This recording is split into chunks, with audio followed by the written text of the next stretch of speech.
इस वीडियो में हम बात करेंगे किन इंपॉर्टेंट डेज में हम लोग एंटर होने वाले हैं।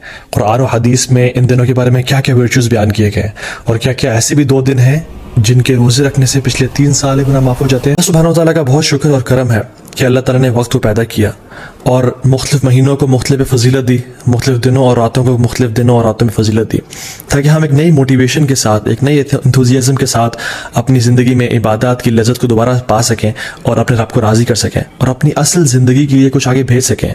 और जो लोग लैग कर रहे थे और डीमोटिवेटेड थे, उनको नई मोटिवेशन मिले कि वो कुछ मज़ीद करने की जस्तजू रखें और असल ज़िंदगी के लिए कुछ भेज सकें। क्योंकि असल ज़िंदगी के बारे में इंसान क्या कहेगा, यक़ूलु या लैतनी क़द्दमतु ली हयाती, हाय काश मैं अपनी ज़िंदगी के लिए कुछ भेज देता। इस ज़िंदगी को तो वो ज़िंदगी समझ रहा ही नहीं होगा, असल आखिर की ज़िंदगी को वो कह रहा होगा कि ये असल ज़िंदगी है। कुरान की जो आखिरी आयत नाज़िल हुई ना कुरान में, वो ये नहीं थे कि अल-यौम अकमलतु लकुम दीनकुम, नहीं, बल्कि ये वाली आयत थी जिसमें अल्लाह ताला फरमाते हैं औज़ु बिल्लाहि मिनश शैतानिर रजीम, या अय्युहल्लज़ीना आमनू तक़ुल्लाह वल तंज़ुर नफ्सुम मा क़द्दमत लिग़द, ए लोगो जो ईमान लाए हो अल्लाह का तक़वा इख्तियार करो और देख लो कि तुमने कल के लिए क्या भेजा है। तो ये जो महीने रमज़ान का महीना आता है, अभी जो कुछ बेहतरीन अय्याम हमारी ज़िंदगी में आने लगे हैं, ये इसलिए हैं कि हम वाक़अतन अपने कल के लिए कुछ भेज सकें। लेकिन अनफॉर्चुनेटली अक्सर मुसलमान ज़्यादा अमल क्यों नहीं कर सकते? क्योंकि नंबर 1 इज़ उनको इसकी फजीलत का पता नहीं होता और सेकेंडली उनको पता ही नहीं होता कि कौन सा महीना एंटर होने लगा है और वो तो बस एक दे गो विद द फ्लो। अगर मैं आपसे सवाल करूं कि कौन सा सबसे बेहतरीन महीना है जिसमें अल्लाह सुब्हानहू व तआला को रोज़े रखना सबसे पसंद है रमज़ान के बाद, तो हम कंफ्यूज हो जाएंगे शायद। कुछ लोग कहेंगे शायद शाबान का महीना, क्योंकि रमज़ान से पहले आता है, रसूलुल्लाह सल्लल्लाहु अलैहि वसल्लम अक्सर उसमें रोज़े रखा करते थे कसरत के साथ। कुछ कहेंगे शायद शवाल का महीना, क्योंकि इसमें आता है कि जो शख्स शवाल के 6 रोज़े रखेगा आफ्टर रमज़ान, उसको पूरे साल के रोज़े रखने का सवाब मिलेगा। लेकिन the right answer is it is शहरुल्लाह मुहर्रम, अल्लाह सुब्हानहू व तआला का जो महीना है मुहर्रम, इसमें अल्लाह ताला को रमज़ान के बाद सबसे बेहतरीन और सबसे पसंदीदा है कि लोग इसमें रोज़े रखें। तो रमज़ान में तो एक माहौल होता है, एक इन्वॉल्वमेंट होता है, लोग तरावियाँ पढ़े होते हैं, लोग सहरी अफ्तारी के लिए तैयारी कर रहे होते हैं, मस्जिद में रश भर जाता है। लेकिन ज़ुल्हज्जा के जो पहले 10 दिन है, इसमें सिर्फ वो लोग ही स्ट्राइव करते हैं, those who really want to shine out, those who are motivated, जो वाक़अतन अपनी अगली ज़िंदगी के लिए कुछ इन्वेस्टमेंट्स करना चाहते हैं और अपनी असल ज़िंदगी को सिक्योर करना चाहते हैं। And this is the time which makes the difference. क्योंकि रमज़ान में तो हर बंदा ही कोशिश कर रहा होता है, लेकिन ज़ुल्हज्जा के पहले 10 दिनों में बहुत कम लोग हैं और थोड़े लोग हैं जो कोशिश कर रहे होते हैं। इनके बारे में क्या आता है कुरान और हदीस में? अल्लाह सुब्हानहू व तआला फरमाते हैं औज़ु बिल्लाहि मिनश शैतानिर रजीम, वल फज्र व लयालिन अश्र वश्शफ़इ वल वत्र वल्लैलि इज़ा यसर, और फजर की कसम और वलयालिन अशर, और 10 रातों की कसम। जमहूर उलमा कहते हैं कि ये जो 10 रातें हैं जिनकी अल्लाह ताला कसम उठा रहे हैं, इनकी इंपॉर्टेंस और इनकी ग्रैंडियोसिटी की वजह से, वो ज़ुल्हज्जा की 10 रातें हैं। और यहाँ पे रातों का जिक्र क्यों है? क्योंकि अल्लाह सुब्हानहू व तआला कभी अपने कलाम में रातों और दिनों को इंटरचेंज करते रहते हैं। जैसे ज़करिया अलैहिस्सलाम की एग्जाम्पल में देख लें, एक जगह पे आता है 3 दिन का रोज़ा रखो और दूसरी जगह पे 3 रातों का रोज़ा रखो। सो ये एलिक्वेंस में शामिल होता है। सो अक्सर उलमा जमहूर यही कहते हैं कि ये 10 रातें हैं वो वलयालिन अशर, वो ज़ुल्हज्जा की 10 रातें हैं जिनके बारे में अल्लाह ताला कसम खा रहे हैं, वश्शफ़इ वल वत्र वल्लैलि इज़ा यसर। नाउ सुब्हानअल्लाह, ये जो कस्में हैं ना, हम देखें कि कितनी इंपॉर्टेंस है और सीक्वेंस कैसे है इन कस्मों का। वल फजर, अल्लाह ताला कसम खा रहे हैं फजर की, which is best part of the day, which is best part of the day, which is the, अल्लाह के में क्या फरमाया, अल्लाहुम्मा अज्जल बारका ली उम्मती फी बुकूरिहा, या अल्लाह मेरी उम्मत के लिए बरकत डाल दे फजर के वक्त में, सुबह के वक्त में। तो this is best part of the day. बल्कि कुछ उलमा तो ये बयान भी करते हैं कि ये जो वल फजर है ना विद अलिफ लाम, ये यौमुल अरफा की फजर की कसम खा रहे हैं अल्लाह ताला। ये कोई जनरल कसम नहीं है, बल्कि यौमुल अरफा की फजर की जो कसम है अल्लाह ताला वो खा रहे हैं।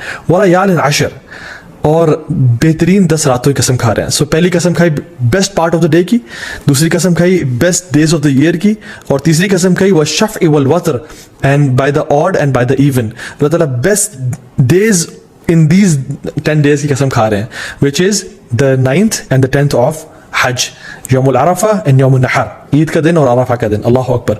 अब्दुल्लाह बिन अब्बास ने ये रिवायत को नकल किया। अब इनका क्या रद्द अमल था, इनका क्या एटीट्यूड था इन 10 दिनों के हवाले से? सलफ़ सालिहीन फरमाते हैं कि अब्दुल्लाह बिन अब्बास 10 दिनों में बिल्कुल गायब हो जाया करते थे। You can not find Abdullah ibn Abbas in streets and market places. वो अपने आप को डेडिकेट कर लेते टू सलाह, ज़िक्र, इबादत, तहलील व तकबीर व तहमीद और तमाम नेक अमाल के लिए। एक और हदीस में आता है, अल्लाह के फरमाया कि there are no days in which righteous deeds are more beloved to Allah सुब्हानहू व तआला than in these 10 days, so recite a great deal of तहलील व तकबीर व तहमीद। तो कसरत के साथ तुम इन दिनों में क्या करो, तहलील ला इलाहा इल्लल्लाह पढ़ो, व तकबीर अल्लाहु अकबर पढ़ो, व तहमीद अल्हम्दुलिल्लाह पढ़ो, एंड ऑफ कोर्स सुब्हानअल्लाह एज़ वेल। तो कसरत के साथ इनका जिक्र करो।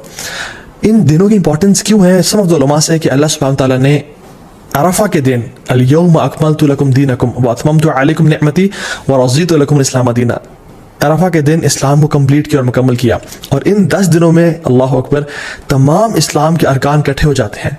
अत्तौहीद शहादतैन ला इलाहा इल्लल्लाह मुहम्मद रसूलुल्लाह, जो शख्स पढ़ना चाहे पढ़े, और लब्बैक अल्लाहुम्मा लब्बैक लब्बैक ला शरीका लक लब्बैक, इंसान अल्लाह की तौहीद का इकरार कर रहा होता है, नमाजें पढ़ रहा होता है, हज कर रहा होता है, इंसान चाहे तो ज़कात दे सकता है इन महीनों में और रोज़े रख सकता है। तो तमाम अरकान इस्लाम इन 10 दिनों में इकट्ठे कर लिए जाते हैं। नाउ फास्टिंग 2 days, कौन से 2 अयाम हैं जिनका अगर इंसान रोज़ा रखे तो 3 साल के गुनाह माफ़ हो जाते हैं। Yes, you heard me right, 3 साल के गुनाह माफ़ हो सकते हैं अगर हम 2 दिन का रोज़ा रखें। हदीस में क्या आता है, रसूलुल्लाह सल्लल्लाहु अलैहि वसल्लम ने फरमाया कि जो शख्स अरफा के दिन का रोज़ा रखता है, अल्लाह सुब्हानहू तआला उसके पिछले साल के और अगले आने वाले साल के तमाम गुनाह माफ़ कर देते हैं। कुछ उलमा ने कहा कि ये सगीरा गुनाहों की बात हो रही है, लेकिन स्टिल तमाम गुनाह माफ़ होने की बात हो रही है। और यौम आशूरा जो कि मुहर्रम में है, 10 मुहर्रम, जो शख्स यौम आशूरा का रोज़ा रखता है, अल्लाह ताला उसके पिछले 1 साल के गुनाह माफ़ कर देते हैं। तो मैं आपको एग्जांपल देता हूँ, अगर अभी 1441 चल रहा है तो जो शख्स अराफा का रोज़ा रखेगा उसके 1440 के गुनाह और 1442 के गुनाह माफ़ हो जाएंगे। और जो शख्स अब बिल्कुल अगले महीने मुहर्रम के महीने यौम आशूरा का रोज़ा रखेगा विद 9th एज वेल, तो उसके 1441 के भी गुनाह माफ़ हो जाएंगे। तो 1440, 1441 एंड 1442 3 साल के सगीरा गुनाह अल्लाह ताला माफ़ कर देते हैं। And how amazing is that, Allah ताला बहाने दे रहे हैं हम लोगों को अपने गुनाह माफ़ करवाने के लिए, लेकिन हमें से है कोई जो आगे बढ़ के इन अपॉर्चुनिटीज़ को ग्रैब कर ले और अपने रब को वाकई में राज़ी कर ले। हुनैदा बिन खालिद अपनी वाइफ से फरमाते हैं, और उनकी वाइफ ने मोमिनीन से ये रवायत की कि अल्लाह के नबी सल्लल्लाहु अलैहि वसल्लम सिर्फ अरफा के दिन का रोज़ा नहीं रखते थे, बल्कि तमाम 9 दिनों का रोज़ा रखा करते थे। और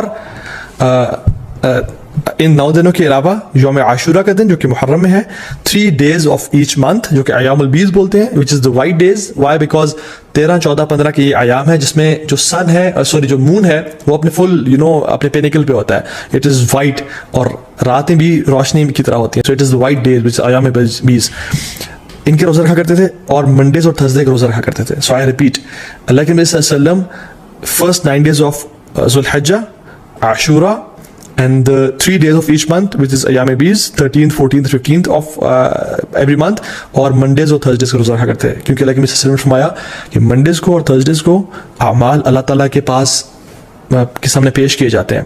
तो मैं चाहता हूँ कि मेरे अमाल इस हालत में पेश किए जाएं कि मैं रोज़े की हालत में हूँ।